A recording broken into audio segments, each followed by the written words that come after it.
नमस्कार। आज हम कुछ अहम खबरों और जानकारियों पर एक गहरी नज़र डाल रहे हैं। ये खबरें भारत के मौजूदा माहौल को समझने में काफ़ी मदद करती हैं। हमारे पास डिफेंस, इकोनॉमी, पर्यावरण, खेल, संस्कृति मतलब कई अलग अलग पहलू हैं। हाँ, और ये सब मिलकर एक पूरी तस्वीर बनाते हैं, है ना? बिल्कुल। इन अलग अलग स्रोतों में ना काफ़ी कुछ छिपा हुआ है। तो आज की चर्चा में हमारा काम यही है कि इनमें से सबसे ज़रूरी बातें निकालें और समझें कि ये सब मिलकर क्या कहानी कह रहे हैं। सही बात है। तो चलिए शुरू करते हैं। पहली बड़ी खबर राष्ट्रीय सुरक्षा से जुड़ी है। एक बहुत ही महत्वपूर्ण डील हुई है। अच्छा। हाँ, भारत और फ्रांस के बीच जेट इंजन बनाने को लेकर। ये इंजन हमारे अगली पीढ़ी के लड़ाकू विमान मतलब AMCA advanced medium combat aircraft उनके लिए होंगे। ओह, AMCA के लिए? ये तो बहुत बड़ी बात है। हाँ जी, और फ्रांस की जो कंपनी है सैफ्रन, उसके साथ मिलकर इन्हें भारत में ही बनाया जाएगा। खबर है कि यह सौदा करीब 61,000 करोड़ रुपए का है। अच्छा, पूरा ट्रांसफर? हाँ, भारत सिर्फ बना बनाया इंजन नहीं खरीद रहा, उसे बनाने का पूरा तरीका, पूरी टेक्नोलॉजी वो हासिल कर रहा है। और ये समझना जरूरी है कि फाइटर जेट का इंजन बनाना कोई आसान काम नहीं है, बहुत ही पेचीदा तकनीक है ये। आप देखिए ना, चीन ने सालों लगा दिए, अरबों डॉलर फूके, लेकिन फिर भी वो इसमें पूरी तरह कामयाब नहीं हो पाए हैं। तो ये जो समझौता है, ये भारत को एक खरीदार से सीधे मैन्युफैक्चरर बना सकता है और आगे चलकर शायद हम एक्सपोर्ट भी करें। वाह! इससे हमारी जो स्ट्रेटेजिक ऑटोनॉमी है, मतलब रणनीतिक आजादी, वो बढ़ेगी, दूसरों पर निर्भरता कम होगी, भारी दबाव कम होगा। तो मतलब ये सिर्फ पुर्जे जोड़ना नहीं है, इंजन का पूरा डिजाइन, उसकी तकनीक, सब कुछ वो भारत में ही डेवलप होगा। बिल्कुल, ये वाकई में रक्षा में आत्मनिर्भर भारत की तरफ एक बहुत बड़ा कदम है। शायद छलांग कहना ज्यादा सही होगा। सही कहा। अच्छा, अब रक्षा से जरा अर्थव्यवस्था की तरफ मुड़ते हैं। GST काउंसिल की अगली बैठक होने वाली है 3 और 4 सितंबर को, और खबर ये है कि इसमें एक बड़ा प्रस्ताव आ सकता है। अभी जो GST की कई सारी दरें हैं ना, उन्हें कम करके सिर्फ 2 दरों में लाने का विचार है, 5% और 18%। हाँ, ये एक बड़ा बदलाव हो सकता है। मकसद तो ये लगता है कि टैक्स सिस्टम को सिंपल बनाया जाए। इससे बिजनेस करने वालों को और आम ग्राहकों को भी थोड़ी आसानी होगी। हाँ, वो तो है, लेकिन इसमें एक पेंच भी है ना? क्या? वो ये कि कुछ चीजें जो अभी शायद कम टैक्स वाले दायरे में आती हैं, जैसे 5% या 12% में, वो हो सकता है सीधी 18% वाले स्लैब में चली जाएं। ओह, तो वो महंगी हो जाएंगी। हाँ, बिल्कुल। इससे उन चीजों की कीमतें बढ़ सकती हैं, मतलब महंगाई बढ़ने का खतरा है। और इसी प्रस्ताव में एक और बात है, जो बहुत महंगी चीजें हैं, अल्ट्रा लग्जरी आइटम्स, और जिन्हें सिन गुड्स कहते हैं। हाँ, जैसे तंबाकू या शायद बहुत महंगी गाड़ियां। हाँ, उन पर 40% का ऊंचा टैक्स लगाने का भी विचार है। बिल्कुल। ये जो 40% वाला सिन टैक्स है, ये क्या दिखाता है? ये दिखाता है कि सरकार शायद जरूरी चीजों पर टैक्स का बोझ कम रखना चाहती है, लेकिन जो विलासिता की चीजें हैं या सेहत के लिए ठीक नहीं है, उनसे ज्यादा रेवेन्यू कमाना चाहती है। ये एक तरह से सोशल वेलफेयर या हेल्थ एजेंडा से भी जुड़ा हो सकता है। देखना होगा ये बैलेंस कैसे साधते हैं। सही है। तो एक तरफ तो ये टैक्स सिस्टम में बड़े बदलाव की सुगबुगाहट है, और दूसरी तरफ अर्थव्यवस्था से कुछ बहुत ही शानदार आंकड़े भी सामने आए हैं। अच्छा, जैसे? एक रिपोर्ट है HSBC की, PMI रिपोर्ट कहते हैं इसे, परचेजिंग मैनेजर्स इंडेक्स। ये बता रही है कि अगस्त में भारत के प्राइवेट सेक्टर की जो ग्रोथ है, वो पिछले लगभग 19 सालों में सबसे तेज रही है। दिसंबर 2005 के बाद की सबसे तेज ग्रोथ। 19 साल? ये तो कमाल है। इंडेक्स कितना है? 65.2 पर पहुंच गया है। 65.2? ये तो बहुत मजबूत आंकड़ा है। और इसकी वजह? हाँ, सर्विस सेक्टर और मैन्युफैक्चरिंग दोनों में नए ऑर्डर्स खूब मिले हैं, एक्सपोर्ट भी बढ़ा है। अच्छा, ये तो बहुत अच्छी खबर है। मतलब इकोनॉमी के पहिए तेज घूम रहे हैं। बिल्कुल, लेकिन रुकिए, इस तेज ग्रोथ का एक साइड इफेक्ट भी दिख रहा है शायद। क्या मतलब? मतलब ये कि जब मांग इतनी बढ़ रही है, लागतें भी बढ़ रही हैं, तो कंपनियों ने दाम भी तो बढ़ाए होंगे। हाँ, रिपोर्ट में ये भी है, दाम बढ़े हैं, और ये दाम पिछले 10 साल में सबसे तेजी से बढ़े हैं। देखा, तो वही बात हुई ना, इकोनॉमी रफ्तार पकड़ रही है, लेकिन साथ में महंगाई का मीटर भी ऊपर जा रहा है। तो ये दुविधा वाली स्थिति हो गई। हाँ, कह सकते हैं। इससे इन्फ्लेशन का प्रेशर बढ़ सकता है और हो सकता है कि रिजर्व बैंक वो ब्याज दरें घटाने में और इंतजार करे। तो विकास की रफ्तार तो तेज है, पर उसकी कीमत शायद महंगाई के रूप में चुकानी पड़ सकती है। यहाँ एक और दिलचस्प बात है, ये इकोनॉमी के इतने मजबूत आंकड़े आए, लेकिन ठीक उसी दौरान शेयर बाजार नीचे चला गया। है? ऐसा क्यों? हाँ, 25 अगस्त को निफ्टी, सेंसेक्स, बैंक निफ्टी सब लाल निशान में बंद हुए, गिरे। वजह बताई गई प्रॉफिट बुकिंग, मतलब जिन्होंने पहले शेयर खरीदे थे भाव बढ़ने पर बेच दिए। और दूसरा, अमेरिका के टेक बाजार में जो गिरावट आई उसका असर भी बताया जा रहा है। अच्छा। HDFC bank, ICICI bank, Reliance जैसे बड़े बड़े शेयर भी नीचे आए। ये विरोधाभास ना अक्सर देखने को मिलता है। बाजार कई बार क्या करता है कि बाहरी संकेतों पर या छोटी अवधि की चिंताओं पर ज्यादा जल्दी रिएक्ट करता है। हाँ, जबकि देश की जो बुनियादी आर्थिक सेहत है, फंडामेंटल्स जिसे कहते हैं, जैसे ये PMI आंकड़े दिखा रहे हैं, वो मजबूत नजर आ रही है। तो निवेशकों के लिए ये समझना जरूरी है कि बाजार की रोज की उठापटक और अर्थव्यवस्था की असली ताकत, ये दो अलग चीजें हो सकती हैं। बाजार थोड़ा भावनाओं से भी चलता है। सही है, भावनाओं का खेल है। अच्छा, चलिए अर्थव्यवस्था की इस मिलीजुली तस्वीर से आगे बढ़ते हैं। अब एक क्षेत्रीय मुद्दे पर आते हैं, लद्दाख। लद्दाख? हाँ, वहाँ क्या चल रहा है? केदार प्रेरित था। हाँ, वही। उनका जो संस्थान है Himalayan institute of alternative learning यानी हायल, उसके लिए 2018 में सरकार ने कुछ जमीन दी थी। वो जमीन का आवंटन अब रद्द कर दिया गया है। रद्द कर दिया? क्यों? कारण ये बताया गया है कि जिस काम के लिए जमीन दी थी, एक यूनिवर्सिटी बनाने के लिए, उस काम में उसका इस्तेमाल नहीं हुआ, मतलब प्रोसीजरल लैप्स बताया जा रहा है। लेकिन यहाँ इस खबर को थोड़ा और गहराई से देखने की जरूरत है शायद। कैसे? देखिए, सोनम वांगचुक पिछले करीब 3 साल से लद्दाख के लिए संवैधानिक सुरक्षा, मतलब 6th शेड्यूल जैसी मांगे, उनको लेकर जो विरोध प्रदर्शन चल रहे हैं, उनका एक प्रमुख चेहरा रहे हैं। हाँ, उन्होंने भूख हड़ताल भी की थी हाल में। बिल्कुल। तो जमीन आवंटन रद्द करने का ये जो फैसला है और उसकी जो टाइमिंग है, वो थोड़ी सोचने वाली है।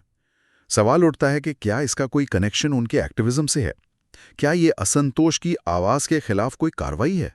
मतलब आप कह रहे हैं कि ये सिर्फ एक प्रक्रियात्मक चूक का मामला शायद न हो? मैं ये कह रहा हूं कि इस एंगल से भी इसे देखा जा सकता है। ये मामला 2019 में लद्दाख के यूनियन टेरिटरी बनने के बाद से जो वहां स्थानीय एक्टिविस्ट और प्रशासन के बीच एक तनाव की स्थिति बनी हुई है, उसे भी दिखाता है। बिल्कुल, कॉन्टेक्स्ट हमेशा जरूरी होता है। अच्छा, अब एक और चिंता की बात करते हैं जो सीधे तौर पर पर्यावरण से जुड़ी है, राजस्थान की। राजस्थान, वहां तो सूखा रहता है अक्सर। हाँ, लेकिन इस बार मॉनसून का कहर बरपा है, खासकर पूर्वी राजस्थान में। कोटा, बूंदी, बारां, सवाई माधोपुर, इन जिलों में बहुत भारी बारिश हुई है, बाढ़ जैसे हालात बन गए हैं। ओह, बाढ़ राजस्थान में? हाँ जी, सड़कों पर पानी भर गया है, ट्रैफिक रुक गया है, लोगों को बहुत परेशानी हो रही है। मौसम विभाग मतलब IMD, उसने तो चित्तौड़गढ़, भीलवाड़ा, बूंदी और कोटा के लिए रेड अलर्ट जारी कर दिया है। रेड अलर्ट मतलब स्थिति गंभीर है। बिल्कुल, स्कूल बंद कर दिए गए हैं और सेना, NDRF, SDRF की टीमें बचाव कार्य में लगी हुई हैं।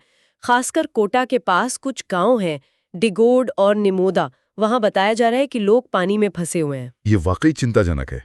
राजस्थान जैसी जगह जो आमतौर पर पानी की कमी से जूझती है, वहां इस पैमाने की बाढ़ आना, ये शायद क्लाइमेट चेंज की वजह से जो मौसम का मिजाज बदल रहा है, एक्सट्रीम वेदर इवेंट्स बढ़ रहे हैं, उसकी तरफ एक और इशारा है। हाँ, लगता तो यही है। और ऐसी आपदाएं फिर राज्य की तैयारियों की, उसके डिजास्टर मैनेजमेंट सिस्टम की, इंफ्रास्ट्रक्चर की भी परीक्षा लेती हैं।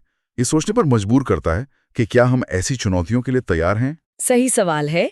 और इसी बीच एक छोटी सी जानकारी, त्योहारों और छुट्टियों की बात करें तो अगस्त में कुछ बैंक हॉलिडे भी हैं। जैसे आज 23 अगस्त को चौथा शनिवार है, बैंक बंद है। 25 अगस्त को असम और जोधपुर में स्थानीय छुट्टी है, जोधपुर में बाबा रामदेव मेले के लिए। अच्छा, बाबा रामदेव मेला? हाँ, और फिर 27-28 अगस्त को गणेश चतुर्थी या नुआखाई जैसे त्योहारों की वजह से भी छुट्टी हो सकती है।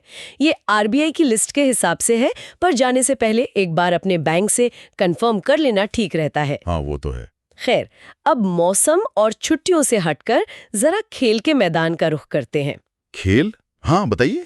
खेल की दुनिया में आजकल भारत पाकिस्तान क्रिकेट मैच को लेकर थोड़ी गर्मा गर्मी है। वो तो हमेशा ही रहती है। कब है मैच? एशिया कप 2025 में 14 सितंबर को दुबई में होना है, लेकिन इस पर पूर्व भारतीय क्रिकेटर मनोज तिवारी ने सवाल खड़े किए हैं। मनोज तिवारी ने क्या कहा उन्होंने? उन्होंने हाल में जो पहलगाम में आतंकी हमला हुआ और ऑपरेशन सिंदूर चला, उसका जिक्र करते हुए कहा है कि जब देश में ऐसे हालात हों तो क्या हमें क्रिकेट खेलना चाहिए। उनका कहना है कि इंसानी जान खेल से कहीं ज्यादा कीमती है, और उन्होंने ये भी कहा कि वो खुद ये मैच नहीं देखेंगे। ये बात फिर से वही दिखाती है कि भारत में क्रिकेट सिर्फ एक खेल नहीं है, ये राजनीति से, राष्ट्रीय सुरक्षा की भावनाओं से कितना गहरा जुड़ा हुआ है। हाँ, ये तो है। पहले भी कई बार ऐसा हुआ है, जब भी दोनों देशों के बीच तनाव बढ़ता है तो क्रिकेट मैचों पर असर पड़ता है। कभी रद्द होते हैं, कभी बॉयकॉट की बात होती है। ये हमेशा से एक सेंसिटिव मुद्दा रहा है। मनोज तिवारी ने टीम सिलेक्शन पर भी कुछ कहा है क्या? हाँ, उन्होंने श्रेयस अय्यर और यशस्वी जायसवाल को टीम में ना रखने पर भी सवाल उठाए हैं, लेकिन उनका जो मुख्य जोर है वो राष्ट्रीय सुरक्षा और संवेदनाओं पर ही है। अच्छा, क्रिकेट से हटकर टेनिस की बात करते हैं। यूएस ओपन शुरू होने वाला है। हाँ, साल का आखिरी ग्रैंड स्लैम। इस बार यूएस ओपन 2025 में कुछ नए बदलाव हुए। एक तो ये, अब 14 की जगह 15 दिन का होगा। रविवार 24 अगस्त से शुरू हो रहा है। 15 दिन का? अच्छा। और पहली बार सभी 17 कोर्ट्स पर वीडियो रिव्यू टेक्नोलॉजी इस्तेमाल होगी, मतलब हॉकाई जैसा कुछ। अरे वाह, ये तो अच्छा है, विवाद कम होंगे। हाँ, और प्राइज मनी वो भी रिकॉर्ड तोड़ है, कुल $90 मिलियन। $90 मिलियन? बाप रे। सिंगल्स जीतने वाले को $5 मिलियन मिलेंगे। 5 मिलियन यानी करीब 40 करोड़ रुपए से ज्यादा। हाँ, कुछ वैसा ही। टॉप सीड खिलाड़ी आर्यना सिबलिंका और यानिक सिनर है। मुख्य मैच 24 अगस्त से 7 सितंबर तक चलेंगे। जबरदस्त पैसा है टेनिस में। बिल्कुल। खैर, ये तो हुई क्रिकेट और टेनिस की बड़ी बातें, लेकिन दूसरे खेलों में भी भारतीय खिलाड़ी पीछे नहीं है। हाँ, और क्या चल रहा है? रेसलिंग में देखिए, काजल डोचक ने अंडर 20 वर्ल्ड चैंपियनशिप में गोल्ड मेडल जीता है, और श्रुति और सारिका ने ब्रॉन्ज मेडल हासिल किए हैं। बहुत बढ़िया, लड़कियां कमाल कर रही हैं। शूटिंग में इलेवेनिल वलारीवन ने 10 मीटर एयर राइफल में गोल्ड जीता। 11L, हाँ, वो तो कंसिस्टेंट परफॉर्मर है। और हमारे अपने गोल्डन बॉय नीरज चोपड़ा, उन्होंने डायमंड लीग फाइनल्स के लिए क्वालिफाई कर लिया क्या है। बात है, नीरज से तो हमेशा उम्मीदें रहती हैं। और एक और खबर, श्रीनगर में खेलो इंडिया वाटर स्पोर्ट्स फेस्टिवल भी शुरू हो गया है। ये बहुत बहुत अच्छी बात है कि अलग अलग खेलों में भारत की प्रतिभाएं सामने आ रही हैं, चमक रही हैं। सही कहा। ये दिखाता है कि चलो, क्रिकेट का दबदबा तो है, लेकिन उसके अलावा भी दूसरे खेलों को बढ़ावा मिल रहा है, खिलाड़ी मेहनत कर रहे हैं, और ये खेलो इंडिया जैसे जो प्रोग्राम हैं वो जमीनी स्तर पर टैलेंट को ढूंढने और निखारने में मदद कर रहे हैं। उम्मीद है इससे भविष्य में और भी मेडल्स आएंगे। हाँ, ये एक उभरते हुए स्पोर्ट्स नेशन की अच्छी निशानी है। बिल्कुल। चलिए, खेल के मैदान से अब चलते हैं संस्कृति और समाज की गलियों में। हाँ, बताइए। आज 23 अगस्त है, और आज महाराष्ट्र और छत्तीसगढ़ जैसे राज्यों में एक खास त्योहार मनाया जा रहा है, पोला या वृषभोत्सव। पोला, ये क्या होता है? ये किसानों का त्योहार है। वो इस दिन अपने बैलों की पूजा करते हैं, उन बैलों की जिन्होंने साल भर खेती में उनकी मदद की। अच्छा, बैलों का सम्मान? हाँ, आज के दिन बैलों को पूरी तरह आराम दिया जाता है। उन्हें नहलाया धुलाया जाता है, उनके सींगों पर रंग लगाया जाता है, उन्हें सजाया जाता है, फिर उनकी पूजा होती है और उन्हें पूरन पोली जैसे अच्छे अच्छे पकवान खिलाए जाते हैं। वाह, ये तो बहुत खूबसूरत परंपरा है। ये सिर्फ एक पूजा पाठ या रस्म नहीं है, ये असल में प्रकृति के प्रति और उन जानवरों के प्रति सम्मान और आभार जताने का तरीका है, जो हमारी जिंदगी का, हमारी खेती का अहम हिस्सा है। बिल्कुल। ये दिखाता है कि भारत के कृषि प्रधान समाज में इंसान और पशुओं के बीच कितना गहरा एक सम्मान का, एक साझेदारी का रिश्ता रहा है। ये हमारी जड़ों से जुड़ा त्योहार है। सही कहा। आस्था का एक और रंग जोधपुर में दिख रहा है। वहाँ पब्लिक हॉलिडे घोषित किया गया है। वहाँ एक बाबा बालीनाथ मंदिर है। हाँ। उसमें मेले की जोर शोर से तैयारियां चल रही हैं। अच्छा, काफी भीड़ होती होगी? हाँ, बिल्कुल। इसीलिए भीड़ को संभालने और सुरक्षा के लिए खास इंतजाम किए गए हैं।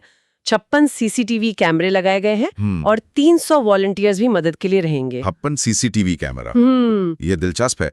मतलब एक सदियों पुरानी धार्मिक परंपरा है, मेला है, और उसको मैनेज करने के लिए, सुरक्षा के लिए आज की आधुनिक तकनीक का इस्तेमाल हो रहा है। हाँ, ये दिखाता है कि कैसे परंपरा और मॉडर्निटी साथ साथ चल सकती हैं। आस्था अपनी जगह और व्यवस्था भी जरूरी है, अच्छा तालमेल है। बिल्कुल। अच्छा, आज के हमारे स्रोतों में ना कुछ ऐसी कहानियां भी मिली जो दिल को छू जाती हैं, प्रेरणा देती हैं। हाँ, बताइए जरा। एक 73 साल के रिटायर्ड बैंकर हैं।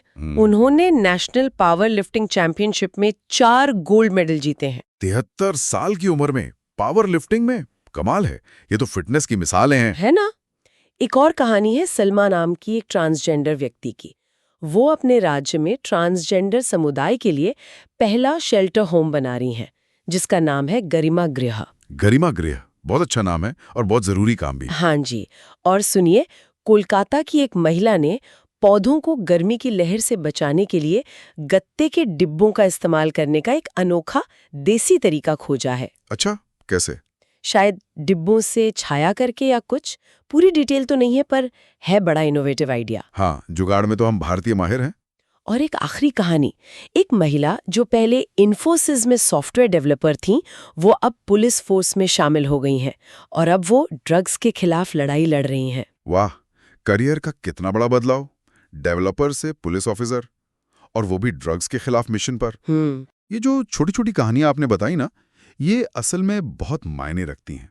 ये दिखाती हैं कि कैसे अलग अलग लोग अलग अलग फील्ड में अपनी हिम्मत से, नए विचारों से, लगन से न सिर्फ अपनी जिंदगी बदल रहे हैं, बल्कि समाज पर भी एक पॉजिटिव असर डाल रहे हैं। हाँ, अक्सर बड़े बदलाव ऐसी ही कोशिशों से तो शुरू होते हैं। बिल्कुल। तो आज हमने ये जो सारी बातें की, डिफेंस में आत्मनिर्भरता की तरफ वो बड़ा कदम, अर्थव्यवस्था में ग्रोथ भी और महंगाई की चिंता भी, लद्दाख का वो संवेदनशील मुद्दा, राजस्थान में बाढ़ की चुनौती, खेल की दुनिया की हलचल और भारत पाक मैच पर बहस, हमारी सांस्कृतिक जड़ें जैसे पोला का त्योहार, और फिर ये आम लोगों की प्रेरणा देने वाली असाधारण कहानियां, इन सब का क्या मतलब निकलता है, क्या तस्वीर उभरती है इनसे? देखिए, ये सब मिलकर ना आज के भारत की एक बहुत ही, कह सकते हैं, जटिल, एक बहुआयामी और बहुत ही डायनामिक तस्वीर बनाते हैं। यहाँ एक तरफ हाई लेवल पॉलिसी बन रही है, जैसे वो जेट इंजन डील या जीएसटी, अर्थव्यवस्था के बड़े बड़े आंकड़े आ रहे हैं, तो दूसरी तरफ जमीनी हकीकत है, लद्दाख जैसे स्थानीय मुद्दे हैं, राजस्थान जैसी पर्यावरणीय चुनौतियां हैं, हमारी सदियों पुरानी सांस्कृतिक परंपराएं हैं जो आज भी जिंदा हैं, और फिर लोगों के अपने संघर्ष हैं, उनकी अपनी सफलताएं हैं। ये सारे धागे मिलकर ही आज के भारत की कहानी बुनते हैं। कोई एक पहलू पूरी सच्चाई नहीं बता सकता, सब कुछ जुड़ा हुआ है। बिल्कुल सही कहा। अच्छा, आज की इस पूरी चर्चा से एक सवाल मेरे मन में आ रहा है, जिस पर शायद हमारे श्रोता भी सोच सकते हैं। हाँ, जरूर। हमने देखा कि कैसे रक्षा क्षेत्र में आत्मनिर्भरता पर इतना जोर दिया जा रहा है और वो टेक्नोलॉजी ट्रांसफर वाली बात कितनी अहम है। तो सवाल ये है कि क्या यही आत्मनिर्भरता वाली सोच, यही मजबूती हमें उन दूसरी चुनौतियों का सामना करने में भी मदद करेगी जिनके बारे में हमने आज बात की, चाहे वो दुनिया भर से आते आर्थिक दबाव हो, या फिर राजस्थान जैसी बाढ़, या लद्दाख जैसे स्थानीय मुद्दे? अच्छा सवाल है। या फिर जिस तरह हम आर्थिक विकास भी देख रहे हैं और साथ साथ महंगाई या पर्यावरण जैसी नई चुनौतियां भी सामने आ रही हैं, तो आगे बढ़ने के लिए समाज को, देश को किस तरह की ताकत और क्या कहते हैं लचीलेपन, रेजिलियंस की जरूरत होगी, ये सोचने वाली बात है। बिल्कुल। आत्मनिर्भरता सिर्फ रक्षा या अर्थव्यवस्था तक सीमित नहीं है, है ना? ये शायद एक माइंडसेट भी है, चुनौतियों से जूझने का एक तरीका भी। इस पर सोचना जरूरी है।